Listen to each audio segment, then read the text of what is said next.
Hi guys, and welcome to today's episode where we are going to do a builder gel application using our Angel builder gel in an unreleased colour, so I hope you enjoy. Okay, so if you watched the previous video, I'm not sure if they're going to be uploaded in chronological order, we have just removed Stacey's nails. That was Angel that had been on for over 7 weeks, and you can see how long her natural nails are. It's absolutely crazy. So I have prepped her natural nails because you guys have seen me do that 1,000 times, and now we are ready to go in with our primer. So I am not using X Prime today. I'm using today I'm just using sample products all over the place. I am using a sample of a different primer that I am trialing that we might release. And I'm just going to apply that to the full surface of the prepped nail. This is the only time that we are introducing a liquid before we apply the Angel. So at Nail Order, we do not recommend the use of cleansers, dehydrators or acetone after you've prepped the nails and before you apply, because it can lead to over dehydrated nails, which can cause retention problems and more lifting. Just trust us on that one, okay? So ensure you sanitize the hands before you do the prep, and then go and do your prep and straight in with your primer. When you're doing your prep as well, you want to make sure you are using a nail file or a sanding band and not a buffer for maximum adhesion. So we've cleverly disguised this sample bottle, and this is just a sample of one of our new Angel colours. Can I think off the top of my head what this is called? I think, I could be wrong guys, I think it could be called Spirit. So as you can see, it is a beautiful milky white. Unfortunately, this is not one of our brushes, so application is not going to be quite as easy for me. So a beautiful milky white, which is one of the colours you guys have been asking us for. And with Angel, you do not require any base coat, so that is great, that really speeds things up. So you just go straight onto the natural nail after you have primed with your base layer of Angel. So when you are doing this layer, remember your first layer of builder, that's your layer that is the foundation of the rest of your manicure and is going to determine how long it lasts and if you get any lifting. So it's really important when you are applying this first layer that you are applying it thin and you're not simply floating the product on top. You're making sure you've got really good contact between the brush and the natural nail. You don't need to scrub it in or anything like that. What I mean by floating is this. Just sort of not making any effort. It's quite thick and it's not well applied. So the reason I'm saying you want to ensure you have good contact between the brush and the natural nail is you've gone to all the effort of prepping the natural nail and getting it nice and etched and grippy. And then if you just float the product on top, the product's not going to get into all of those little grooves and etches that you have made. So it's kind of defeating the purpose. The great thing about Angel that I absolutely love is there's just nothing special that you have to do in terms of the application. There's so many, especially HEMA-free builders out there that require loads of, particular steps to get that good retention, but you just don't require that with Angel. So we are going to pop the hand in for 60 seconds. Is it on? Perfect. 60 seconds. No. There you go. Yeah. 60 seconds to cure that base layer, and whilst she is in the lamp, I am going to work on the other hand. So a lot of our products cure in 30 seconds in our Lumi lamp. However, Angel and our Duragel hard gel, they both cure in 60 seconds. And what I always say is, if in doubt, just cure for 60 seconds. You can't over cure the product. You can't do any damage by, curing for 60 seconds instead of 30. And that will always keep you safe. So if in doubt with your curing times, cure for 60 seconds. You can, of course, use low heat mode as well if you've got a client with particularly sensitive nails. Remember, all gel products are susceptible to heat spikes just because of the chemical reaction that happens, the bonds that are being created. They naturally create energy, give off heat.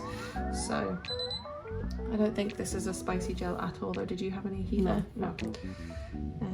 as well, remember when you're applying that base coat, another reason we're applying it thinly is because if you apply it really thick, that's when you can get those heat spikes. So imagine this base layer as a sort of protective layer, as well as your adhesive layer. It's also your protective layer over the natural nail as well, before you do go in and apply that thicker coat. Chris, could you pass me an X light, please? In fact, no, don't. I'm gonna do. No, okay, I'll just talk it through. Okay, so we have cured that. Just remember, build-up videos always do really well on YouTube, so you might want to change things up. Hand to hand. That's what I'm going to do, hand to hand. Okay, so we have cured this base layer, and what I'm going to do now is I'm going to go in with a second thin layer, approximately the same thickness as that first layer I did, but I am not going to cure it just now. I'm going to pick up some more product and create that more structured layer. So I'm going to pop on a blob here, and then I am just going to gently just guide the gel down the nail, and then before I come to the free edge, I'm going to lift up. Oh, this is beautiful, Rebecca, she said sarcastically. And then I am going to use my fine liner brush to drag the product down the rest of the nail. Oh, try not to touch it as you go, and down the free edges. If you find that it's pooling or you've applied a little bit too much at the free edge, you can drag it back down the nail, angle the nail up slightly, make a bit of a dog's dinner of this. I feel like that's something that I say pretty much every video at this point. We could think the product's actually quite good for yourself though as well. Yeah, the product is fantastic, so it does a lot of the work for you. Very little to do. Keep that there for me, Stacey. Just gonna grab a little bit more gel just to add a little more structure just down the centre of the nail there. And then you can kind of just let it self-level, which it will do perfectly. You can help guide it a little bit if you need to.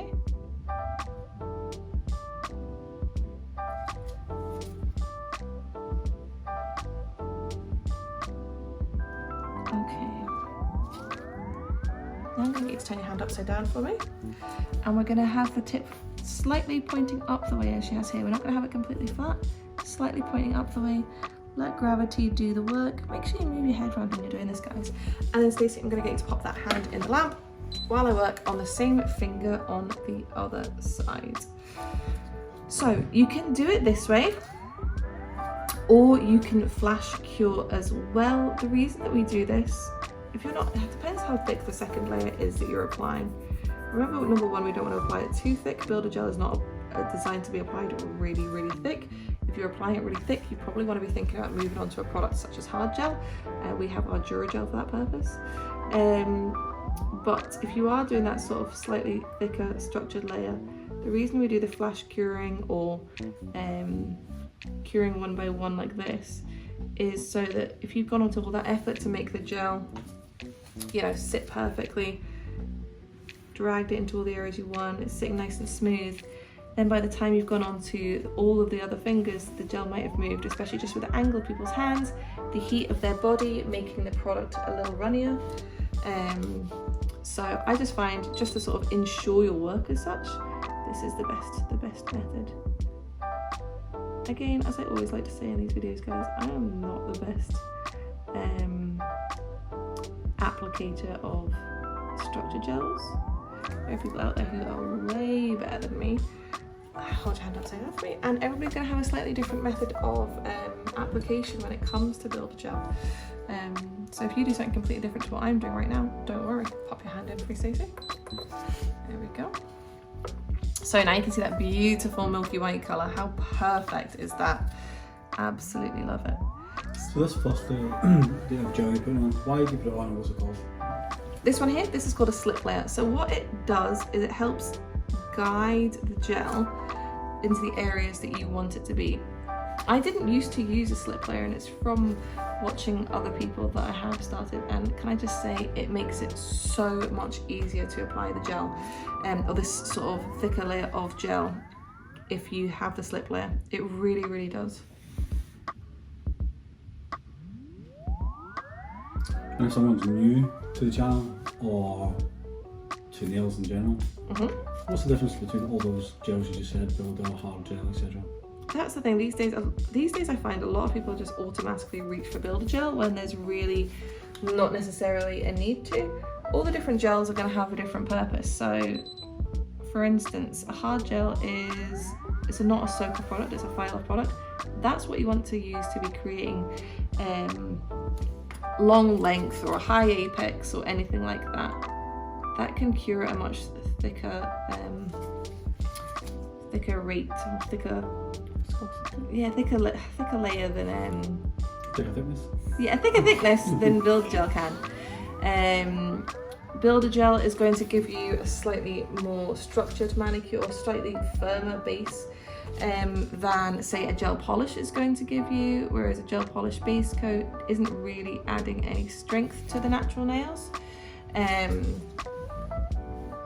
guess it depends on the brands you use, but make sure you're using the right gel for the right person. We've just done a sort of prescriptive mani flowchart, upside down for me, on our grid, which is really, really helpful and will help you sort of work out what the best treatment is for each client and how to use each gel appropriately. Okie dokie, swap. See, because this isn't our brush, it's getting me all like, because it's just a sample, I'm like, oh, fingers and thumbs, because it's really, really, it's really like chunky at the end.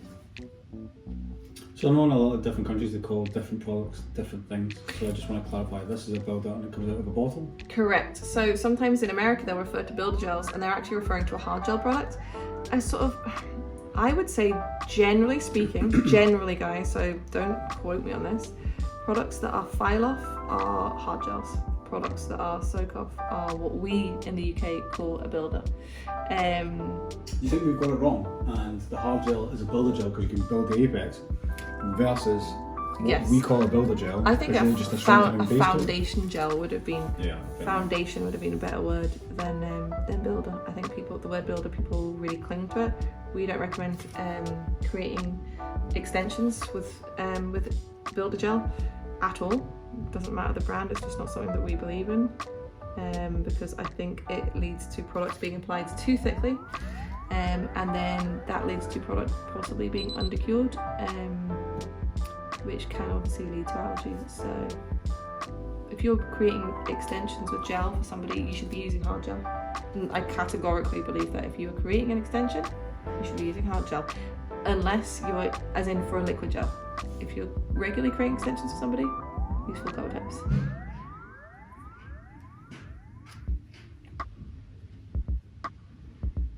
Okay, upside down for me, please, Stacey. If you are new to the channel, where can they find all of our products we're talking about today? Swap hands for me.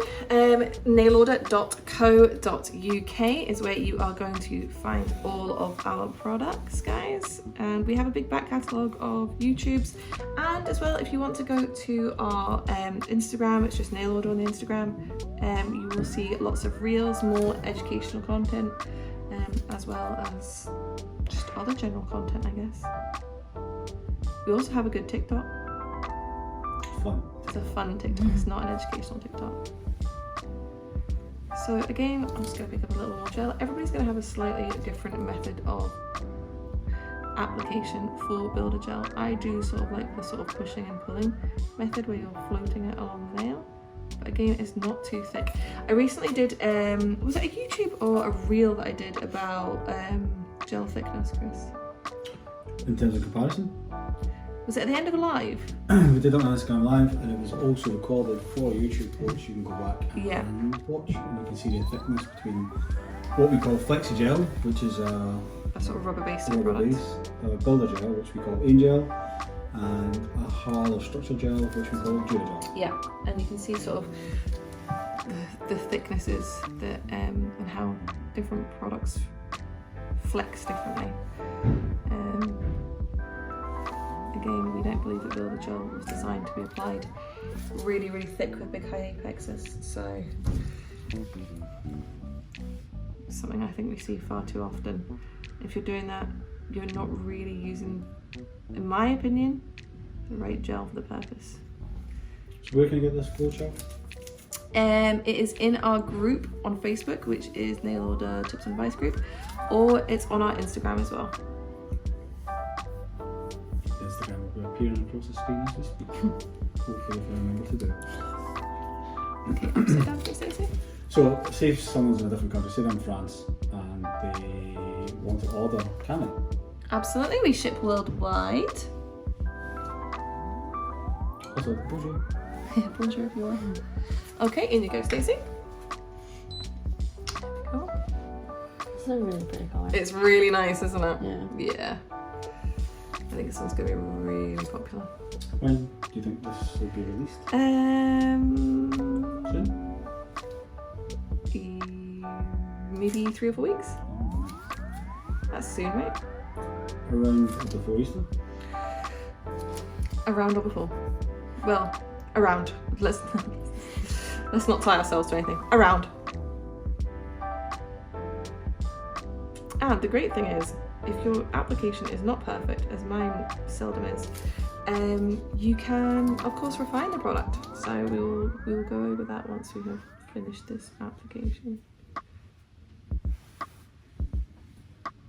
What are some of the benefits of our builder gel? So our builder gel is HEMA-free, that's number one. It's made in the UK, which people love. And it's just a really easy product to work with. That's what I think the main thing is. A lot of HEMA-free gels, as I said earlier, they require sort of special steps for maximum retention. This product is not one of those. It's just easy to use. And that's probably the thing that I love most about it. You know, you don't want to be having to add in special steps or dance on your head upside down for me. Things that just take a long time where you'd rather get the maximum from your appointment. That's it. Talking about appointment, can anyone pick these up? No. Swap hands for me. So our gels are exclusive to pros only. You do need to be qualified to use our gels. We know that annoys a lot of people, guys, but the reason is it's the responsible thing to do. And if you're not qualified, you probably don't have, I mean, there's a lot of really talented self-taught people out there, but there is a higher chance if you aren't qualified that you do not have the appropriate knowledge to be using these products safely. So at the end of the day, these are chemicals that you are applying to somebody's body. As we know from recent things in the media and stuff, you know, these things can cause reactions. So, and that can have a lifelong medical impact. I know you're probably thinking, oh, it's just nail products, like how bad can it be? I'm just going to get an itchy hand. That's just not the case at all, guys, because there are products that cross over between the medical world and the nail world as well, chemicals that cross over, especially when it comes to dental products, medical implants, orthopedic things. So it could actually affect you much more than you expect if you did become allergic to nail products. So that's right, it's really important that they are left in educated hands. So there was a massive rise of allergies throughout the pandemic, wasn't there? Yes, or after the pandemic, because people were... Well, I think it's a combination of things, actually. I think there's 3 things at play. I think there was people doing at-home, upside down, out-home manicures with really bad quality lamps that were under-curing products. And obviously the people didn't have the knowledge behind it. Pop that hand in for me. Products were probably applied too thick, they were probably applied to the skin, which nail products are never designed to be. So the at-home manicures definitely added to the problem. I think a lot of people's bodies changed after having COVID. That probably exacerbated things. And I think, genuinely, Builder Gel, I've talked about this before, I think the use of Builder Gel being used not properly is one of the major, probably the major thing when it comes to the rise in allergies. I don't believe it was ever to be applied as thickly as what people have been applying it, and I think that's led to unsecured product and ultimately caused allergies.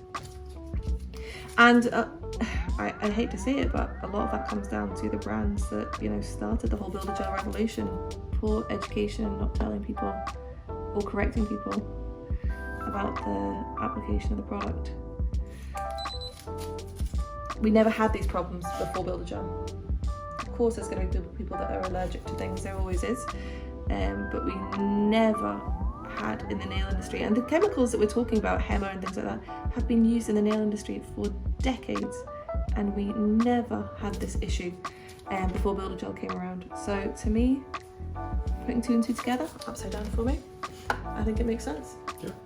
Also, I think a lot of brands throw a heck of a lot of chemicals in unnecessarily. 100%. I was looking at some SDS and ingredients on some bottles recently, and I just couldn't believe it and couldn't understand it. Why, oh why, are brands using, in even just gel polish, never mind builder, you know, a combination of HEMA, HPMA, IBOA? It is completely unnecessary. Those, you know, HEMA, HPMA, dihema, and IBOA are the main allergens in nail products. There are other allergens, but those are the main ones we're talking about. To use all of them together, there's no need. We never, just off the top of my head, I don't think we use any more than one allergen in a nail product at a time. So why you're using all of them together, I just cannot understand it. It's a staying power, right? So technically it is stronger. It is. It makes it really hard wearing and it makes it really sticky. But look at this. This is HEMA free. And you just saw from the soak off video where Stacey's nails have been on for 7.5 weeks with absolute perfect retention, that is completely unnecessary for all of those chemicals to be present in one product. The products work fine. I also think, and a lot of people, the whole lamp thing is really, really controversial. And I like to think that I'm speaking from a place of actual experience, because I fully hold my hands up. When we had the salon, we did use the sun UV lamps, and we did have to replace them sort of every 3 months or so, because they're just, the quality is not great. Upside down for you, Stacey, a little harder on that one. But at the same time, we never ever as a salon applied an apex or the extension with builder gel, and we never applied it thick. And as a result, we never had any clients coming back with allergies. So swap hands for me. Thankfully. Thankfully, yes. Have I not even put a base layer on this one? Holy moly. Too much talking, not enough. Too much talking. I do think poor quality lamps do have something to be said for it. And if you had said that to me before I'd started nail order about lamps, I'd said that's absolutely crap. One lamp can cure any gel. It's just a sales ploy. I honestly would have said that. I would have. However, having then to have our own brand and tested lots of different lamps, and actually high quality lamps, the difference is mind blowing. You will notice a difference. I guarantee you will notice a difference using, say, one of our lamps to a sun UV lamp. So say someone's sitting or watching this video just now and thinking to themselves, do you know what, I have a poor quality, I have a cheap one I got from Amazon. How can they test at home or in their salon the gels that they've got or the builder they've got with that to see if it cures? In and out? There you go. The short answer is you cannot completely reliably test unless you're in a lab. However, there are some things that you can do that will give you an indication as to whether things are curing properly. What you can do is you can apply some builder gel, as an example, to a form in the thickness that you would apply it to a client, cure it in your lamp, bring it out, lift it off the form, and if it's still wet underneath, it's not curing properly. The key thing to remember with that though is apply it in the same thickness that you're applying to your client. If you're applying it extra thick, then that's not how you apply it to a client, and you're not really doing the experiment properly. Similarly, if you applied it really thin, it's not foolproof, but it will give you an indication. And remember, lamps need replaced, especially if you're using one of these lower quality lamps. As I said, in the salon, we were a busy salon. We were replacing them about every 3 months. It drove me insane. And I didn't even think, I don't know why, but I didn't think for a second, well, maybe I should get a high quality expensive lamp, because I was like, nah, all lamps are the same, why am I spending £300, £200 I think on a a lamp? lot of it as well, when you have a salon and you have staff who are maybe not quite as capable as you are as an individual. This is very, very true, and they don't look after things, and you're like, why am I spending hundreds of pounds on a lamp that's going to get battered around? But like I said, lamps do need replaced, so even high quality lamps such as ours, you're looking at probably replacing that every 2 years. But if you think like what I just said about how, I'm sorry, I shouldn't be getting nail products on the skin. If you're replacing one of these lower quality lamps, you know, a few times a year, it's actually a false economy. So you're better off with a high powered lamp that you know is going to cure your gels. We've recently done testing as well, that third party independent lab testing that shows that our lamp cures a variety of different brands. But we hope to do further testing to include some more brands that you guys have asked for. Why did you do that? Because at the end of the day, with the very best will in the world, I can say till I'm blue in the face, use the lamp that matches your system. But people are not financially in a place to be able to do that necessarily. There's a plethora of reasons that people are not going to do that. So if I can recommend to you a lamp that is going to cure multiple systems, that's to me safer. Yes, you always need to check with your insurance and stuff like that, but you got to think real world. You know, it's easy to give people advice based on ideals, but ideals is not real world. And we always like to give real world advice. I don't know why I chose not to put a base coat on this time. Films are the hardest to do. They are. Yeah, well. So, did you come to a conclusion of the name of this colour? I think it's called Spirit. Spirit. Spirit. Do we have a theme for the new colours? It's a similar theme to what has come before. I don't know what the theme. It's called Angel, and they're called Divine, Cherub, Face, Saint, Seraph. I get it. I was there for that meeting. You're there for a lot of meetings, physically, but yeah. This thumbs. I really think a fine liner brush is an absolute key to, upside down for me, key to builder application. I always think it's funny to see when you say upside down when it comes to a thumb. Because you did it correct there. Really? But some people like really It's like, quite hard.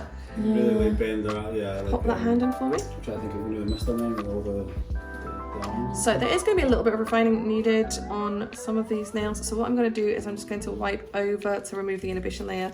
I'm using our multi-purpose spray, which you can use as a hand sanitizer, tool spray, desk cleaner, but you can also use it to remove the inhibition layer. So I'm going to do that before I do some refining. Now, when you're refining a product like this, you want to be quite gentle. You either want to use a buffer, like a 180 buffer or a 240 file, because you don't want to file right through the product. So I am going to go in with a 2. Do you know what I'm going to do? Chris, could you grab me a buffer, please? 180? Yes.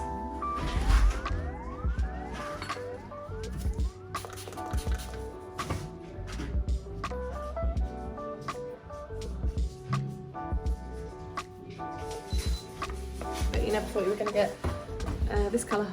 Actually, like, Do you want to keep it? Maybe you're lucky with a warehouse for these things. Great, so Good, thank you. I'm just removing the inhibition layer from this hand.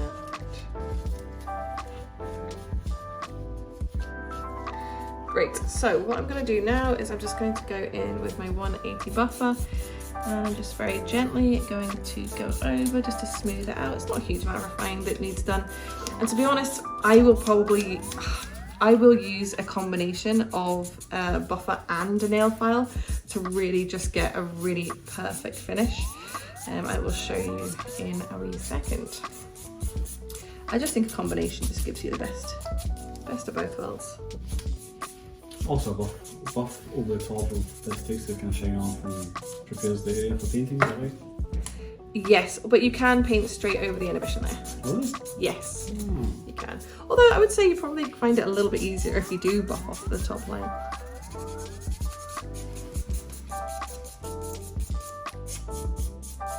I'm not going to bore you with my refining on both hands on the video. I'll just do one hand, just just so you guys can see. And of course you can use your e-file as well. As much as I love e-file, which you guys know I'm so passionate about, I actually prefer Refining Builder.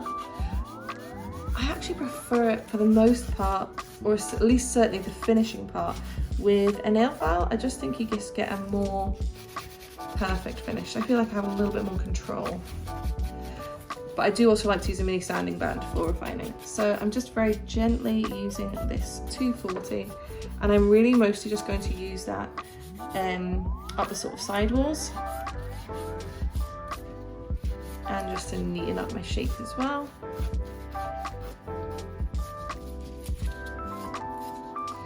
Again, moving our head all around to check from different angles.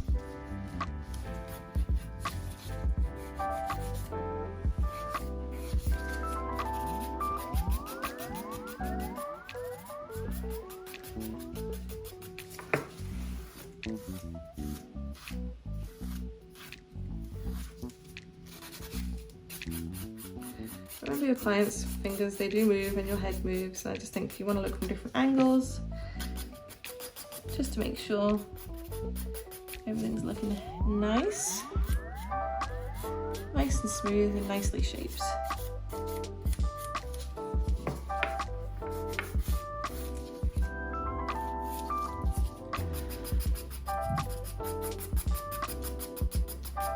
Obviously how much refining you need to do will depend on how good your application is.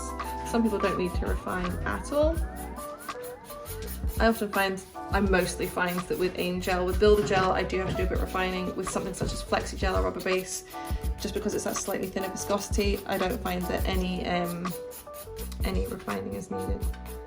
If you know what Flexi gel is, there's that card at the top right hand corner of the screen where you can go and watch that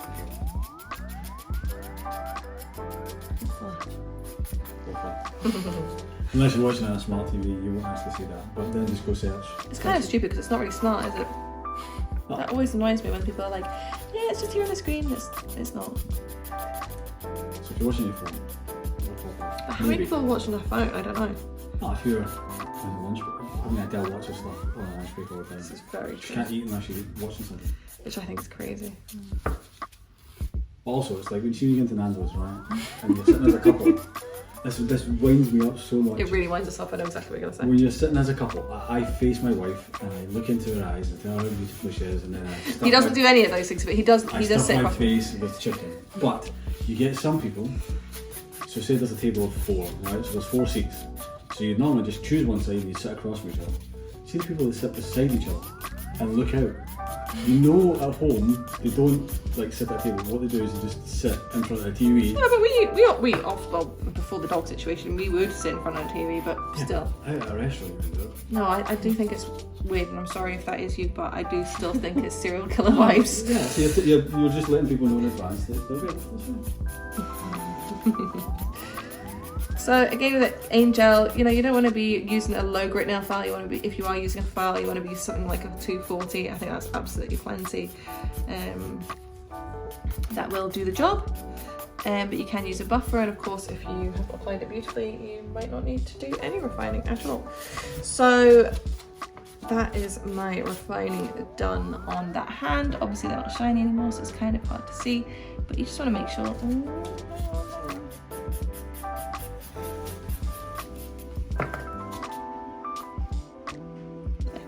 Just want to make sure that they are nicely applied, nice and smooth, not looking crazy. Of course, at this point you can just go in with the top coat, you can paint them if you want to, whatever you want to do. And again, this is colour, I'm sure it's called Spirit, and I'm really excited to launch it because I think you guys are going to absolutely love it. I'm not going to bore you with painting them because you've seen that 100 times and you know what you're doing. But if you like that video, make sure you give us a thumbs up and make sure you subscribe to be notified when we release our next video, guys. Bye!